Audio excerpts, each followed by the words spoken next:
Good evening friends, स्वागत है आपका रामावत मैथ्स क्लासेस के ऑनलाइन चैनल पर। दोस्तों, आज हम ट्रांसपोर्टेशन प्रॉब्लम, परिवहन समस्या में इनिशियल बेसिक फिजिबल सॉल्यूशन, प्रारंभिक आधारी सुसंगत हल फाइंड आउट करने का जो पहला मेथड है NWCM, north west corner method पर डिस्कस करने जा रहे हैं। इसको नॉर्थ वेस्ट कॉर्नर मेथड कहा जाता है। अगर हम डायरेक्शन वाइज देखेंगे, ये नॉर्थ है, ये साउथ है, ये वेस्ट है और ये ईस्ट है, तो आप देखेंगे नॉर्थ और वेस्ट के बीच में आपका इस टाइप से, अगर मैं इसको बीच में से डिस्ट्रीब्यूट करूं तो आपको यहां से इस सेल S1 D1 सेल से ही सबसे पहले आपको इसमें शुरुआत करनी है to find a initial basic feasible solution. देखिए, आप शुरुआत कैसे करेंगे। सबसे पहले आपको चेक करना है कि सप्लाई और डिमांड दोनों इक्वल होनी चाहिए, तभी मैं कह सकता हूं कि बैलेंस्ड ट्रांसपोर्टेशन प्रॉब्लम होगा। और ऐसी कंडीशन में ही आप कोई भी मेथड अप्लाई कर पाएंगे। तो आप देख सकते हैं, सप्लाई का अगर मैं सम करता हूं तो दैट इज 34 है, और मैं अगर डिमांड का सम करता हूं तो ये भी 34 है। इसका मतलब मेरे पास में सप्लाई और डिमांड दोनों की वैल्यू इक्वल है। ऐसी कंडीशन में मैं कह सकता हूं कि that is a balanced transportation problem है। तो बैलेंस्ड ट्रांसपोर्टेशन प्रॉब्लम इंश्योर होने के बाद ही आप कोई भी मेथड अप्लाई करेंगे। ठीक है, चलिए, अब मुझे पता चल गया है बैलेंस्ड है। तो अब मैं इसका अलोकेशन करना शुरू करता हूं। सबसे पहले मुझे स्टार्ट करना है S1 D1 सेल से। कितना करूंगा, आप देख सकते हैं डिमांड 5 है, सप्लाई 7 है। दोनों में जो लिस्ट होगा वो यहाँ पर अलोकेट होगा। ठीक है दोस्तों, तो आप देख सकते हैं दोनों में लिस्ट कौन सा है, तो 5 है, तो मैंने यहाँ पर 5 अलोकेट कर दिया। अब आप इसी से आगे जाएंगे। 5 अलोकेट करने के बाद में यहाँ आपके पास 0 बचेगा, यहाँ आपके पास 2 बचेगा। ठीक है, तो यहाँ मुझे कुछ बचा नहीं, और अलोकेट करने के लिए ये मेरा पूरा कॉलम D1 वाला अब वैनिश हो जाएगा, खत्म हो जाएगा।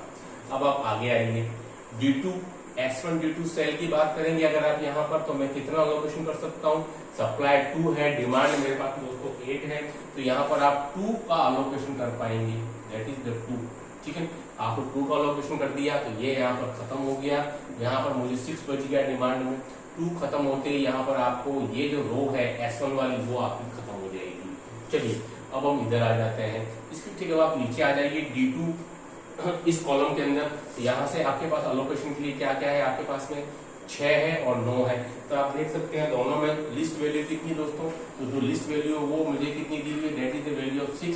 तो 6 अलोकेट करते हैं, यहाँ 0 आ जाएगा, यहाँ आपके पास 3 आ जाएगा। ठीक है, अब आप इसी में आगे चलिए 40 S2 D3 सेल पर। यहाँ पर आपके पास अलोकेशन के लिए 3 है और 7 है, तो आप यहाँ पे दोनों में मिनिमम वैल्यू कौन सी 3 है, तो आप यहाँ से 3 अलोकेट कर देंगे।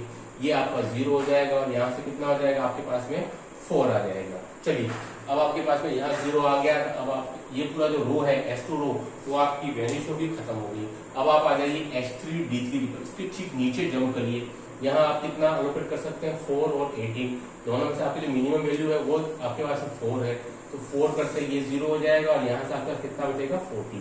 आपके पास अब लास्ट ऑप्शन बचा 20 के लिए आप 14 आपके पास में करना ही है, 14। ठीक है, तो दोस्तों ये आपके पास में टोटल अलोकेशन हो गया, जो कि आपको NWCM मेथड में करना था। ठीक है, उसके बाद दोस्तों हम ये कर सकते हैं, मेरे को इनिशियल बेसिक फिजिबल सॉल्यूशन मुझे क्या क्या मिला वो आप चेक कर लीजिए।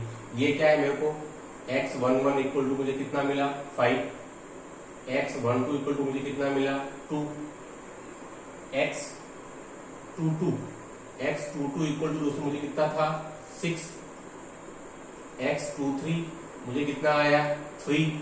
ठीक है, उसके आप और आगे देख लीजिए, ये वाला जो सेल है वो कितना आपका 31 32 33, तो X33 आपके पास कितना आया, 4, और X34 कितना आया, 14। ये दोस्तों हमारा क्या है, that is called initial basic feasible solution. ये जो मुझे वैल्यूज आई हैं, ये आपके पास है आधारी, प्रारंभिक आधारी सुसंगत हल, इसको बोला जाता है। यह आपका आ गया IBFS। अब जो हमारा पर्पस है NWCM से, वो ये फाइंड आउट करना नहीं है, हमें जो निकालना है ट्रांसपोर्टेशन कॉस्ट कितनी है।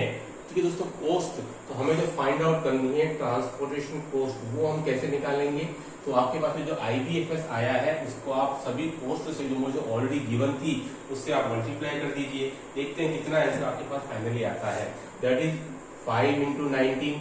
ठीक है, यह हम कर देते हैं, 5 into 19 plus 2 into 30 plus 30 into 6 plus 40 into 3 plus 70 into 4 and plus 20 into 14। दोस्तों आप इसका पूरे का सम करेंगे तो आपका जो फाइनल आंसर आएगा दैट इज द 1015 रुपीज। ये हमारे पास में टोटल ट्रांसपोर्टेशन कॉस्ट आई है इस पूरे NWCM मेथड से हमने जो निकाला है उसकी।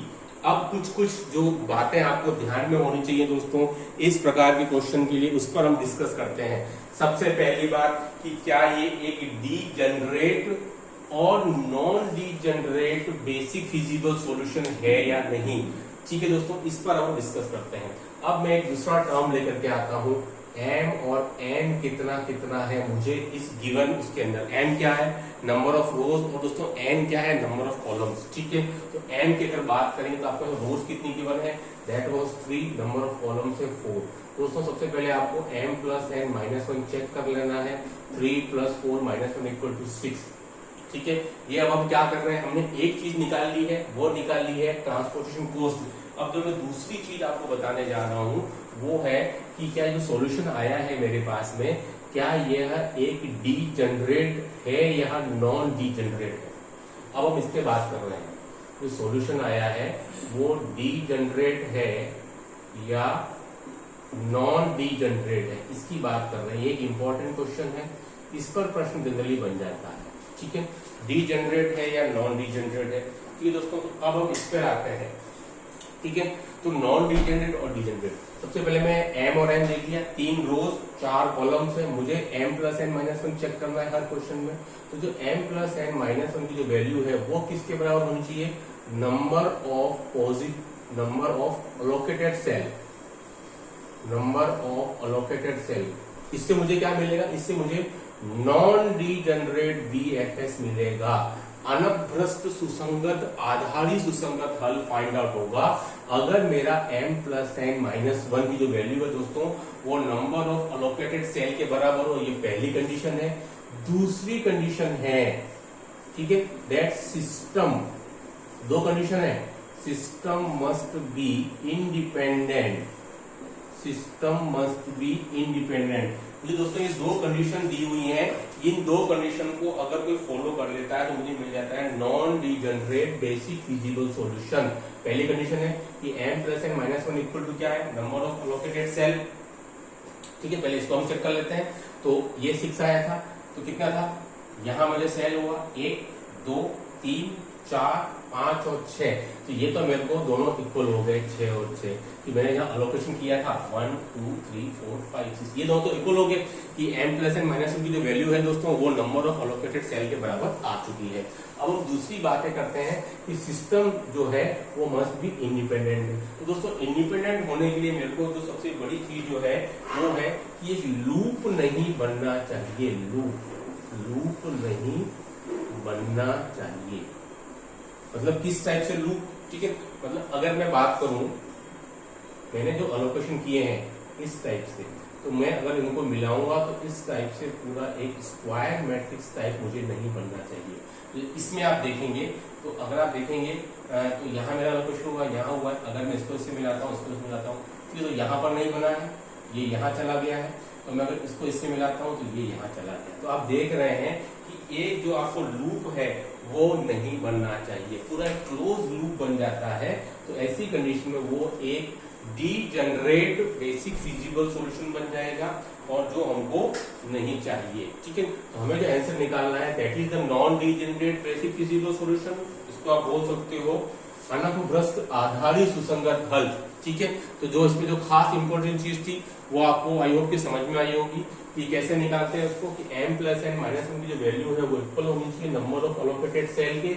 ये पहली कंडीशन। दूसरी कंडीशन है सिस्टम मस्ट बी इंडिपेंडेंट। वो कैसे बनता है, मैंने जो अलोकेटेड सेल किए हैं उनको मैं अगर पूरा मिलाऊंगा तो एक लूप नहीं बनना चाहिए। ठीक है, ये दो कंडीशन अगर फॉलो हो जाती है तो ये मेरा बन जाता है non degenerate basic feasible solution, जो कि इंपॉर्टेंट टर्म है। और अगर ये फॉलो नहीं करता है दोनों कंडीशन तो मेरा क्या बन जाएगा, that will be a degenerate solution मेरा बन जाएगा। ठीक है, आई होप कि आपको ये यहाँ तक आज जो हमने डिस्कस किया है इंपॉर्टेंट टर्म्स के ऊपर समझ में आया होगा। Do like share and subscribe my channel, और आगे भी इसी प्रकार की वीडियो हम डालते रहेंगे। ओके, धन्यवाद।